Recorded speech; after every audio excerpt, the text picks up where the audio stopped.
Hey guys, it's Nathan from the Kentucky Cycling YouTube channel. Welcome to the next Zoom interview in the Kentucky Cycling Connection series. I'm happy to introduce my guest today, who's the president of the Kentucky Mountain Bike Association, or KyMBA, Southwest Chapter, who is Chip Winger. Chip, welcome. Hey, thank you. Good to be here. Great to have you here. Before we dig into questions about Southwest KyMBA, why don't we start by having you tell us a little bit about yourself, including how you got into cycling? Sure, absolutely. Started as a wee lad, very small. Dad was big into cycling. I can remember my first Schwinn bicycle when I was really young. Bikes have stayed with me throughout my life. As I got older, it was only a weekend kind of every now and then ride. And then all of a sudden with my profession, I have to have a physical due to the FAA requirements. I started getting a little unhealthier in my older ages, blood pressure, that kind of thing, triglycerides. And the doctor told me, hey, you might not pass this next one. And I just turned 40 at the time. And he said, you need to find some kind of cardio and you need to get serious with it. So mountain biking actually, saved my career. Then gave me a new passion on top of flying as a career. So I wanted to pour that passion back into mountain biking. As it helped me, I wanted to help mountain biking. 15 years ago, I got really serious about it and have been serious ever since. And just like to keep paving the trail forward, so to speak. That's cool. That's cool. So are you a pilot then? Yes, absolutely. I'm a pilot. Okay. So you get air in your profession. Do you also like to get air on the trails? Absolutely. Especially if there's a time frame where we're not flying much. I like to, go out to certain trails that I'd like Twisted Oliver and get a little airtime there. Good deal. Good deal. So since you're the president of KyMBA chapter, I assume that your first cycling love is mountain biking. Do you do any other forms of cycling? I do have a road bike. I ride it on occasion, but I always try to look for dirt first. If I can't find dirt, if it's too muddy out, I'll hit the Mammoth Cave gravel grinder, we call it. It's 18 miles of gravel through the woods, and that'll get my fix in the woods. Yeah, I've heard a lot about that trail. I'm hoping to actually get down there and ride that this year, do a video on that. So cool stuff. Given that you are primarily a mountain biker, what would you say appeals to you about mountain biking over other forms of cycling? Just seems to be a little bit more fun factor or wow factor, if you would, to it. You're not worried about cars. People texting coming up behind you. Biggest worry is what you're able to do on the trail, trying to stay in the frame of your ability, but you can push yourself in days you're not feeling too well.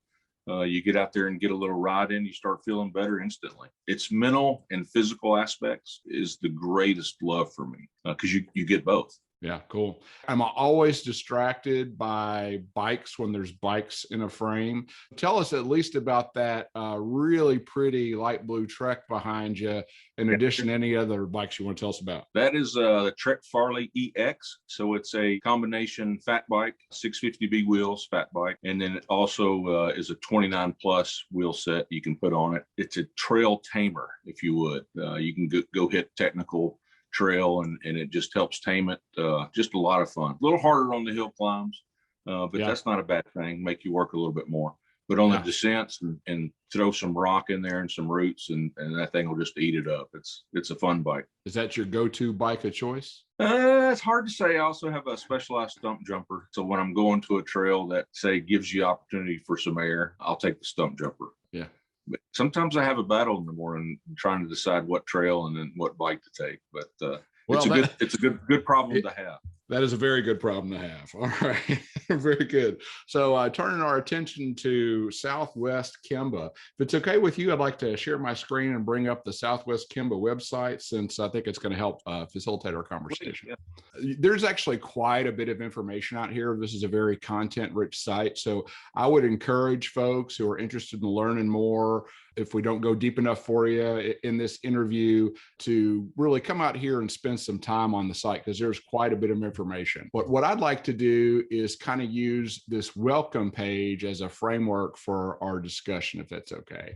So if you wouldn't mind, start out telling us a little bit about the mission of Southwest KyMBA. Sure, absolutely. Our baseline effort as a whole, as a group, is we want to enhance mountain biking for the public. We want to take a situation where you have no trail or a old trail that's not taken care of, and we want to get it in such a condition that people go out there and enjoy it. It's recreational, so we want the recreation side to be fun. and people want to go out and exercise. We want to enhance and keep that trail system growing and well maintained. Good deal.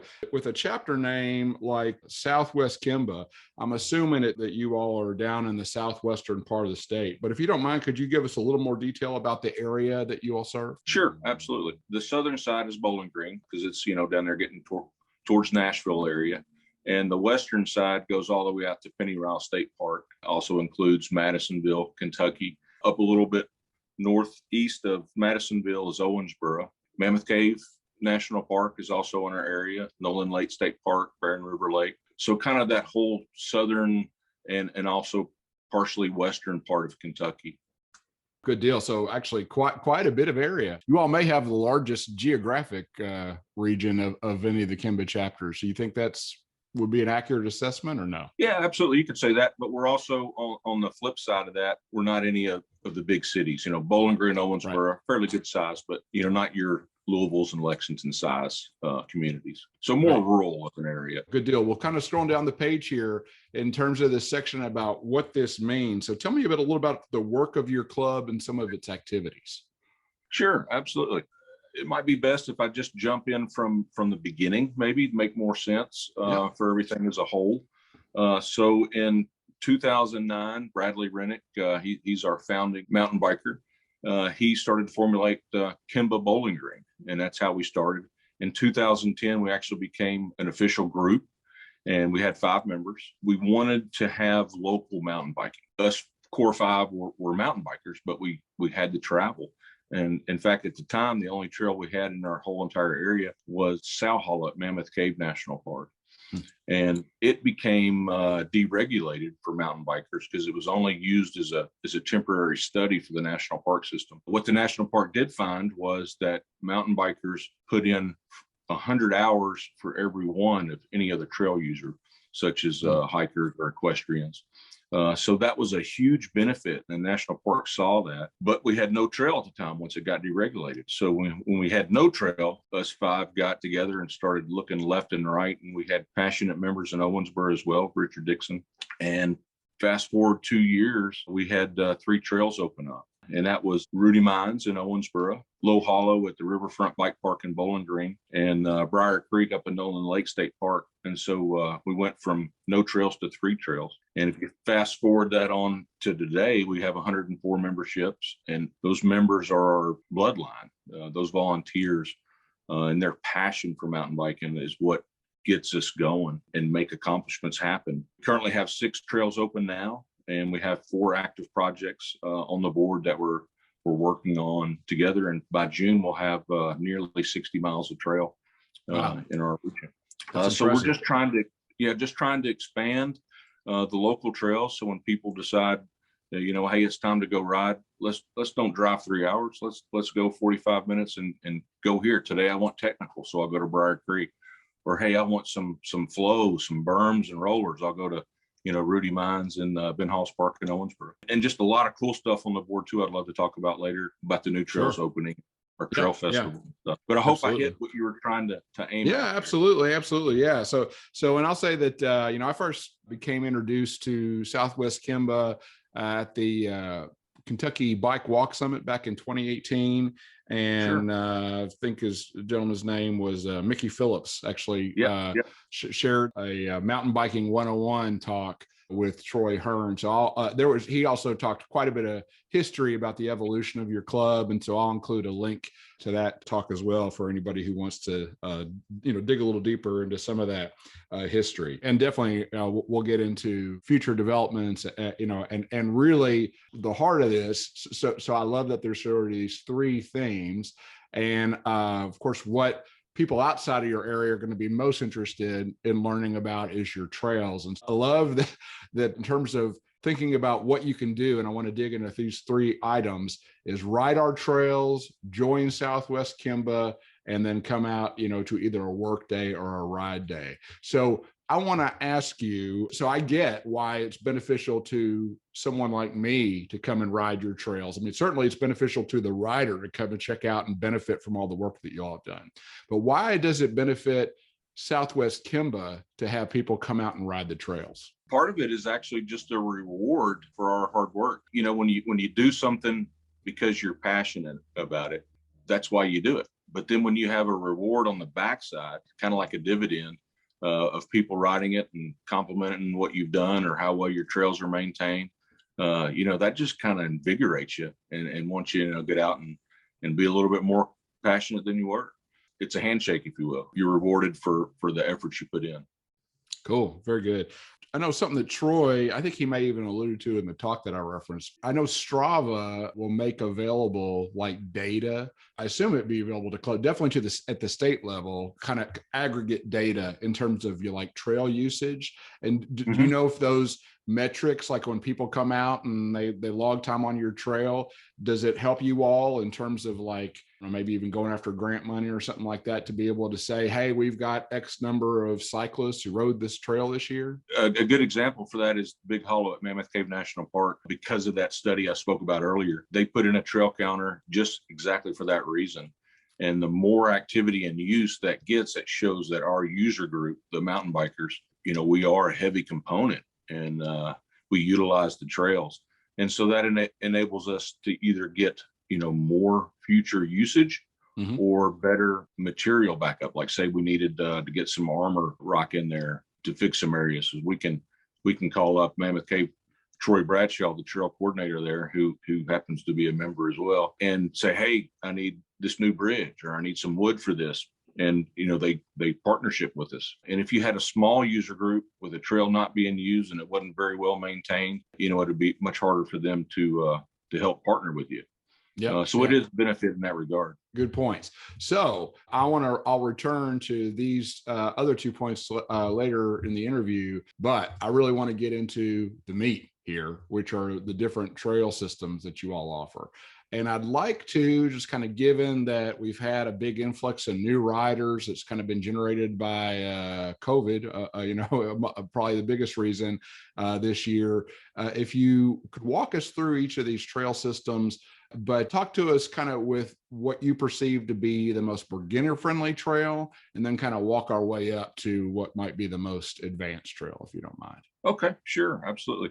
So in 2014, the Big Hollow Trail at Mammoth Cave National Park, it actually won the Gateway Trail of the Year award through MBA, which was a neat recognition. Ed Sutton, Trail Dynamics, you know, went into that trail, and we worked a bit as a hybrid on the build. He was the builder and the craftsman for that. It was already pre-flagged. And then we went in with some assistance and also worked with the national park to get certain sections of the trail to certain skill levels. So a gateway trail means it's something that beginners or families can go in and ride. And the North Loop is a beginner loop in that regard. Then as you connect to the South Loop Connector Trail transitions from beginner to an intermediate level. Nothing too technical, nothing too hard. Has more rollers, a little bit, you know, more sections where there's going to be a faster flow to it. Then as you get to the South Loop, it goes to a true intermediate trail with technical aspects. And then we have like 6 different sections of trail that are alternate lines that go to an advanced type of riding where you're going to have rock drops, rock overs, things of that nature. Being a gateway trail, it helps you from a beginner level and can take you all the way up to advanced riding. Everything that is hard on the trail has that bypass route, so you can keep it easier if you need to. It's probably our best for families and beginners to go out and kind of learn to ride. What would you say is like the best app if someone's going out, like maybe either like Trail Forks or MTB Project or something like that, to use if they were wanting to go out and ride at Big Hollow? Absolutely, yeah. Both MTB Project and Trail Forks were on both of those. All our trails, except for the ones that aren't open yet, are on there. Great apps. I love that those have come out and we were able to get our trails on there and people utilize them. For the rest of these trails, they're both kept pretty much up to date. So either one is a good resource. Absolutely, yeah. Either one's a good resource. And then on our webpage here that you see, when you go to the drop down Southwest KyMBA trails, click on a specific trail. Okay, you know, it's going to give you a trail map, a description of the type trail. And so, you know, that's beneficial as well. Yeah. Okay. Yeah, Awesome. And we just have a new map we're going to upload here soon to that page. That map you see there, awesome map done by Mr. Loxton. It is 2014. And so there's been several modifications made. We put in a backpacking campsite on South Loop with several camp trails for riders to play around at the campsite. And so those are all added onto the new map, and that'll be out probably in about, just a few more days. For this map, are the colors just kind of indicative of different trails, or are they also indicative of skill level? Yeah, those are indicative of just specific trails. Okay. Like you see the North Loop is blue there. Yeah. That's the beginner trail. The newest map is more color coded for skill level, and we'll have a descriptor on there at the top that'll tell you each section of trail and what the skill level is and how long it is. Good deal. Good deal. So, all right. So where do you want to take us next? So let's jump over to, I guess, the next trail that opened early on in the early days, and that was the Riverfront Bike Park in Bowling Green. It's the Low Hollow Trail. That was our first urban trail, opened in 2012 as well. And it is a short track, but a mighty fun short track. It is 2.6 miles, but in it you have alternate lines as well. It's a basic loop through the woods around the park itself. The cool thing about it is phase one of the Riverfront Bike Park. We're currently working with Warren County Parks to, if you look at the far right-hand side of the page, upper right-hand corner, for a dual slalom course. And so we've got some things in the works with RTB grants, and the county is on board for getting phase two there. It's a dual slalom course. And then at the most upper left top side is a different park. It's Mitch McConnell Riverwalk Park. And so we're working with the Greenways Committee in Bowling Green and the MPO to get a greenway underneath the bridge that crosses that road there. That will tie the greenway system from Mitch McConnell to the greenway system at Weldon Peak Park, which is where Low Hollow Trail is. Once that's done, phase three comes in, and we're working with the city currently to get a pump track and skills course put in on that upper side. So then you'll have the three phases. We'll have the pump track skills course, then a greenway tied into the greenway down below, which ties into the Low Hollow Trail, which ties into the dual slalom course. So a true bike park when it's in, its completion. But it's a very active trail. It's also the home base for our current NICO program here in Warren County, the Warren County County Hollow Riders. And so that's their home turf now, and they train and practice there as one of their primary trails. Good deal. Yeah, a lot of neat features. Lots of good things happening there. Yeah, absolutely. Cool. And then off of Low Hollow, let's go to Rudy Mines in Owensboro, if you can. All right. Click on that guy. Trail crew leader there for Owensboro, Richard Dixon. He's another one of our passionate members who, because of his passion coupled in with others, we're able to achieve what we have achieved and still achieving. But he took charge of that. He's our champion for that area. So that's a nice little trail, 9 miles of dirt. It grew over the years, getting more and more done. It's a hybrid build with Spectrum Trail Design, Alex Stewart. If everybody knows Alex, he's with the Brown County State Park Trails there. Everybody knows Brown County. So he brought some of that flavor to us here in Kentucky. And when he showed up on those days, we had some grant money with the city. We would help him. So it's like, all right, Alex, you're in charge. You tell us what you want us to do. And then there were days where we just were able to work on our own, due to budget constraints. And he directed us what we needed to do next. And then Richard did a lot of great flag work there as well. It is, I nicknamed it Wavy Gravy. There's no huge long climbs, but there is great elevation there, short bursts of climbs. And then everything has a reward. So every climb you put in, you have a descent. So it's like climb and then flow, climb and then flow. Nice. And it's a roller coaster, just a lot of fun. In terms of skill level, how would you rate this trail system? Well, you got the beginner loop, and then it doesn't, as you get up to the blue, you get a little harder, but nothing is more than intermediate. There's no heavy duty technical stuff.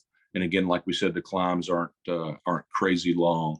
So, anybody can get out there and enjoy it as well. And it's a good gateway trail as well, because you can go in, and if you need to get off and push a bike, you get off and push a bike. And then, before long, you're able to ride the whole thing. And the faster you go, the easier it is, because your speed will carry you up on some of those next hill climbs. So it is a reward trail in that the better you get, the faster you go, the easier it becomes. So a neat attribute for that trail. Cool. All right. Where would you like to go next? So let's jump on board to Twisted Oliver Trail. Okay. That's on Barren River Lake. Yeah. And I've heard Pedaling Dave of the Pedaling Dave YouTube channel. You bet.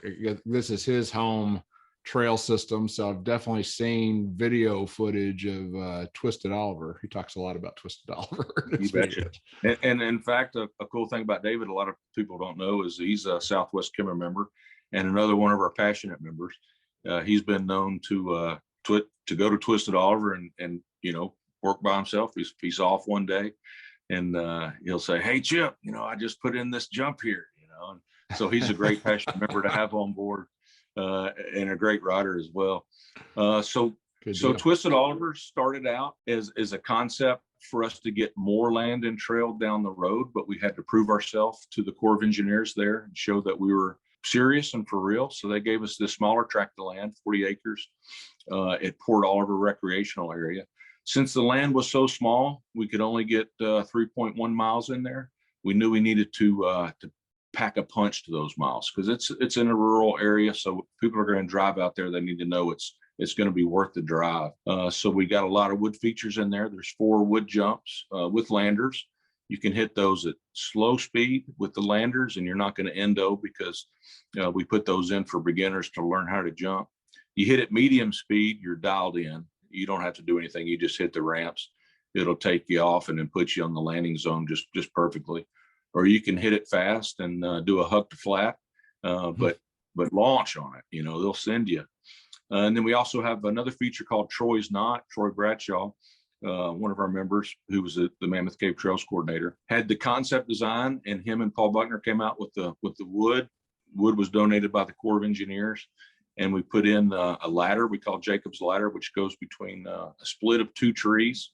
That ladder also has a 15-degree berm built into the wood, so it's just a really unique curving wood feature through the trees. Your gravity flow off that feature carries you into wood berm 1, and that's a 40-degree beginner wood berm, so beginners can hit that easy. And that slingshots you into a mirror berm for wood berm number 2, which goes up to 60 degrees on its turn. And as you come off of wood berm 2, it'll take you into a dirt berm, which runs you right into a wood tabletop. So it's a real super cool section where, when you're able to hit all the features, it's like bam, bam, bam, bam, bam. And you're like, wow, do we keep riding or do we go back and session that? And you can do either one. It's set up to do either. Yeah. So yeah, it just ended up being a really nice trail, and it became our next trail in the Trailfest. We used to do it Low Hollow, but we migrated over to Twisted Oliver, and folks were happy with it, and had a lot of NICA turnout there, and they were all glad to see it at this trail, just because it's neat, unique features. And that has since opened the door for a current project we're working on now called the Highlander Trail. Just 12 minutes down the road. We got 144 acres. It's just across the street from the Barren River Lake State Park. Oh, wow. That's going to be a really, really, really nice terrain featured trail. We got a lot of elevation, a lot of hills, a lot of climbing, and a lot of great long descents. Only 1.5 miles built so far. It starts off from the beginning right into a flow trail. So really excited about that. Having a lot of great volunteer turnout days. It's a year out before we get that first loop open, but it's going to be a great trail, and that's the Highlander Trail. Nothing on that on the website yet, because we're just in the early beginning in development, so to speak.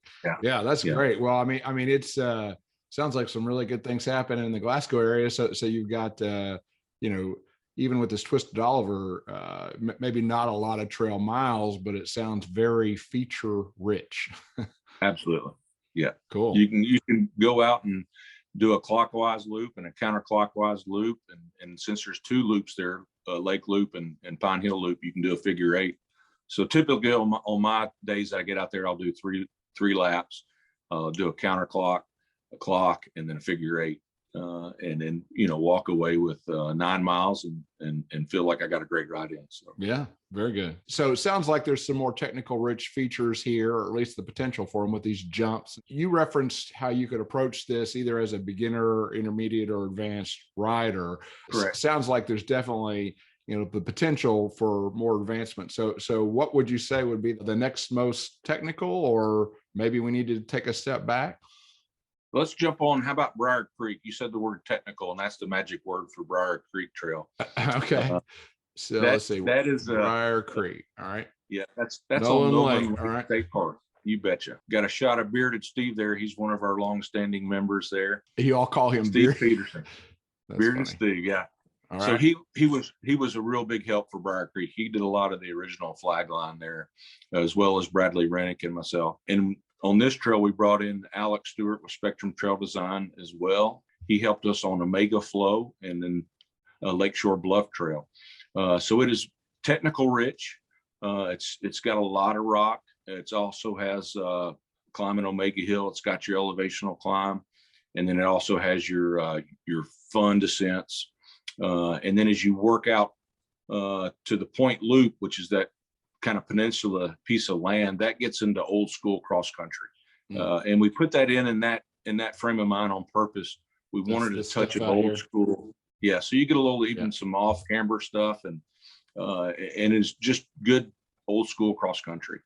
Mix that to the technical aspects of all the rocks we have and the flow trail. You just have in that 1 8-mile stretch of trail, you got a little bit of everything. It'll fill you up on the technical side, give you good speed on the downhill flow stuff, and then you get the cross country stuff as well. So great mix. Would you say the overall ranking for this trail system is like intermediate to advanced? Perfect. Yeah. You said it right. It's definitely intermediate. It starts out intermediate. If you go counterclockwise, you're starting off the climb right away to get to the top of Omega Hill. You're 2.5 miles later, you get to the top.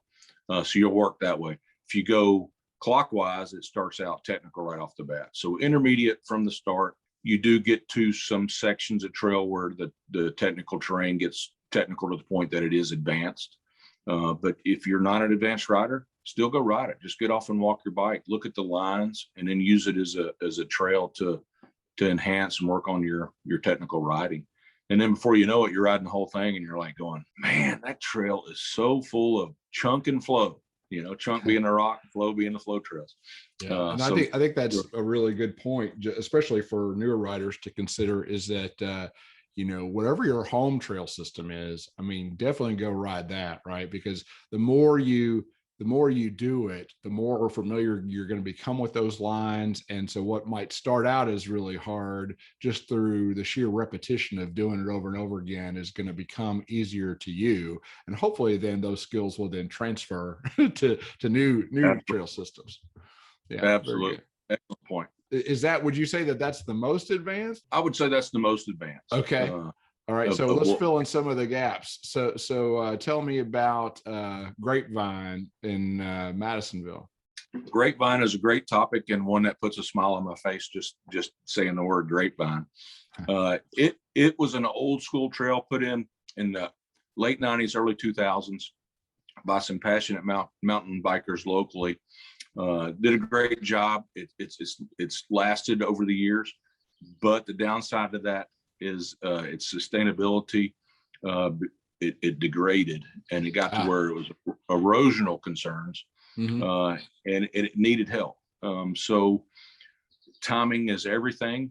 We had James Sargent move back home. Madisonville was his hometown, and when he did, he got to the trail and he was like, man, this used to be cool, and it's just now it has all these sustainability concerns. And so he became our champion in Madisonville and went after the city, talking to the mayor and the council members and stuff, and was able to get them talked into support of the trail. And then timing again came in on our favor. The city of Madisonville had a surplus of money due to COVID. They weren't able to put on these concert series and things of that nature. And they had this money sitting there. It needed to be used or returned. And then we showed them an avenue through James going in and saying, hey, how about this idea? And Yeah. they bought in, and we're so glad because, they gave us a great budget with plenty of money to do a world-class mountain bike trail. And they went out and hired Rogue Trails out of Bentonville, Arkansas. A Awesome. great group of guys. Yeah. So we're bringing a little bit of the land of Hawes to Kentucky. And these guys are great to work with. They following our desires, our trail plan, if you would.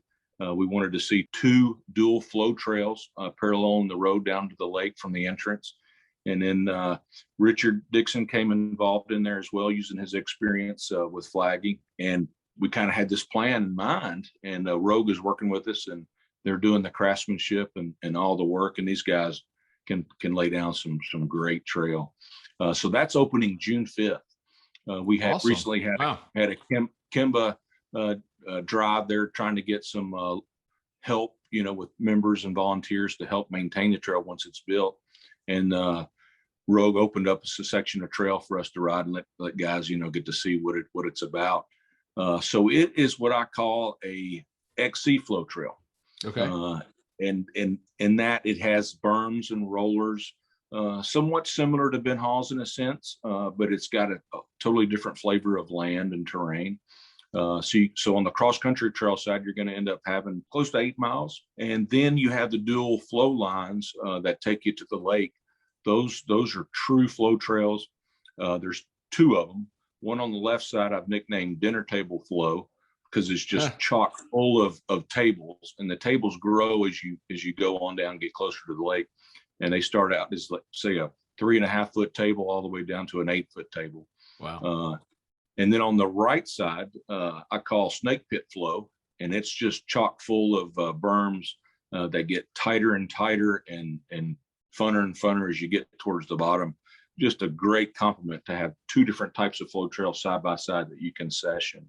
Yeah, that's awesome. So it sounds like some really good, exciting things happening there, and truly worth the drive.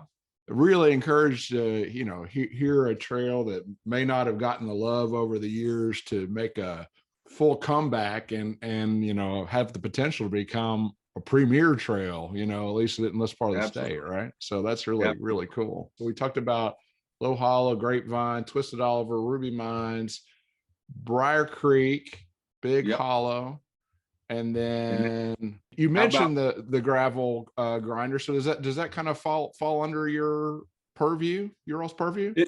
It does. We do help to steward it.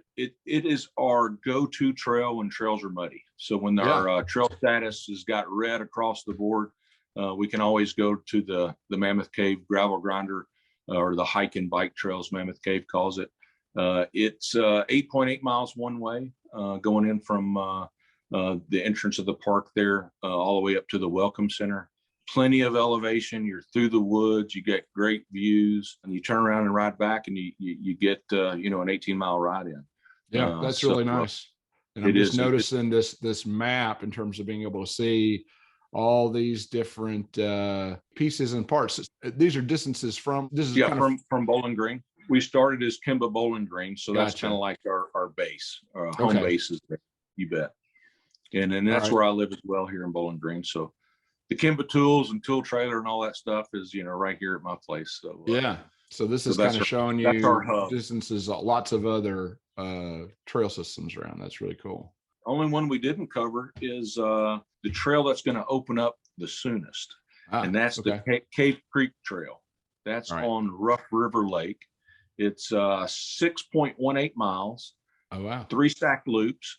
Each loop has got a different skill level. So you start out with a novice loop, then you go connect to it to an intermediate loop, and then you can connect to it to get to an advanced loop. So those 6.18 miles can easily become 18 miles because you can do it differently. You can do it, clockwise, counterclockwise, a figure 8. Great elevation. And to me, it's a mix of Brier Creek. It has technical aspects and rocks, not as much as Brier Creek. It's also an XC flow trail, similar to Ben Hawes. A lot of berms, rollers.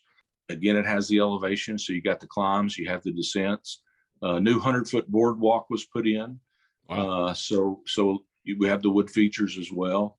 That opens May 1st. And Oh, wow. we'll let people know about it just so they can come be a part of the ribbon cutting and have a really massive group ride. Is kind of my dream to see the opening. And Richard Dixon is our champion and trail leader there. He did all the flag line. The Corps of Engineers, JD was great help. His vision, wanting to get a trail there. So Corps of Engineers, I can't speak enough of. We got trail at Corps of Engineers on Nolin Lake, Barren River Lake, and now at Rough River Lake. They've become just great partners. They help us in all aspects when we need material. If we see a situation where we're having a sustainability concern, for the example, is at the boardwalk there. That area was kind of a wetland and was going to stay muddy when other sections of trail would be rideable. So we were able to get that 100-foot boardwalk in to make a section that was going to be poor sustainability into really fun aspect of the trail. Yeah, neat. Well, lots of good stuff. Just in kind of coming back around to this welcome page, I guess there's a link here, but talk to me, if folks are interested in joining Southwest KyMBA, how do they go about that? And what are some of the reasons why, somebody may want to become a member? Okay. So on our Facebook page and then on our website as well, we have links. And when you join, since we are a chapter of IMBA, your benefit is twofold. One, it goes to the international side of mountain biking, and that goes to the politics side, and that's where IMBA comes in. That's their animal, is the international side and working the political side, and they get half of that money. Well, Southwest KyMBA gets the other half, and we're able to use that money for our local trails. It helps pay for our liability insurance with the land managers require, and it also helps pay for tools and gas and all that good stuff.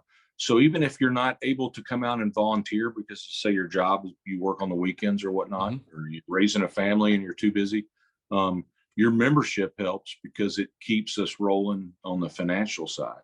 Like I said, with the insurance and the gas and tools and that kind of thing. So you're helping internationally and you're helping locally by joining us. If you live in our region, we certainly invite you to contribute that way. But if you can also come out on a volunteer day, that's, triple fold. We do trail work days. We do work and ride. A lot of days when we're doing new trail building, we'll also combine that with a ride, like at Highlander or at Cave Creek. Once a trail work session goes in, we have a play time after that. And then we have group rides. We had a big hauler ride just a few years ago, and we had 46 riders show up, which was a lot of fun. It's neat to see people in a long chain, flow through the woods. So the group rides are great. We also have like our annual Black Friday ride. This is real popular at Brier Creek. And sometimes we'll travel, we'll go somewhere like, Baker's Creek, Knoxville, or some of our other KyMBA brothers and sisters trails. We have such great trails in the state now. It's nice. You don't have to leave the state to find awesome trail now. That's cool. So that's cool. You referenced your Facebook page, and I know you also have a group page where folks are connecting as well. But it looks like in terms of trail conditions, is this the definitive source to figure out, what the trail conditions are like? Absolutely. So our base app for that is trailstat.appspot.com. You can go to that site directly and it'll pull up your trail conditions. That's linked as well to Facebook. So when we update a trail, and our trail crew leaders will either scout out the trail, talk to the land managers, or track, rainfall, pulling in weather updates and stuff like that. And then occasionally, if you scroll down a little further, you'll probably see a picture. So when we have a lot of massive changes, like a weather system moves through or trails are drying out as a group, right there, click on the picture there. You see the two pictures. Click on the one to the left. Oh, there. This one. Okay. Yeah. Yeah. And so that pulls up. That's just a picture that we'll put up because of, instead of somebody trying to decipher all the trails through Trailstat, this will show you the green light, which is go ride, the yellow light, which is ride with caution, to the red light, which is do not ride. It's too wet and muddy. You don't want ruts. Ruts retain water, and then the water stays and erodes, and it gets worse and worse, and then we got to get out and work. So we really like people to adhere to the conditions. They might not be 100% perfect, but we strive for at least 90% perfect. And we really work hard to keep those status updates daily. There's And, also a blue condition for freeze thaw. okay. So that'll Yeah. be a blue color. We've talked about the mission. We've talked about, kind of your activities. And then you mentioned, work and ride days. At one point in time, you alluded to, maybe when we were talking about Twisted Oliver, a fundraiser ride that you all do. Is that referenced here on the site? Yeah, if you Here scroll down. Is it this guy? Yeah, that pulls you right up to it. Yeah. Started 9 years ago. We just needed a little help. It's hard for us to just go around to businesses and say, hey, can you give us some money? Yeah. So we thought, one aspect of doing it would be to have a trail festival. Folks pay, $25 and they come out and enter. You can do a 5K trail run. You can do a kids fun run. We move about 10 a.m. in the morning over to mountain bikes after the running stuff. We have stuff for advanced riders. That's the MTBA race. Stuff for beginner racers. That would be the MTBB. This last festival, we had 56 riders in the MTBB, which is a lot of fun to watch. We have an MTB junior race. So young teens that want to race and don't want to get out there with the older folk.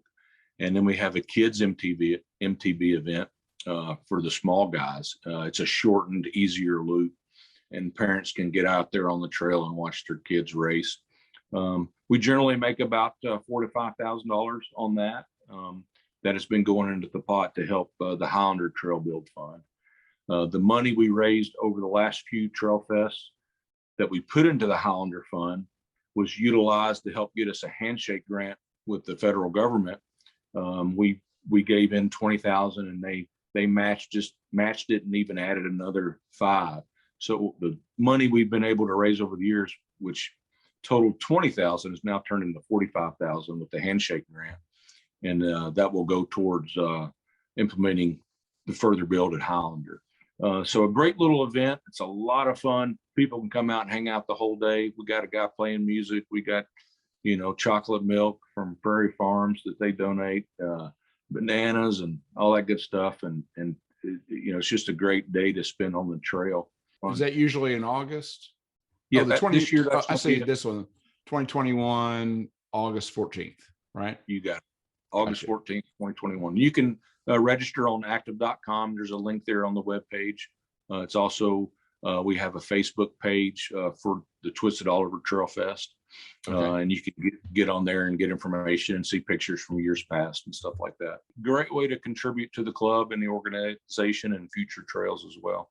So I'm going to stop sharing here and just going to ask you, you've talked about, we're going to the trails. You've talked about some new developments that are coming.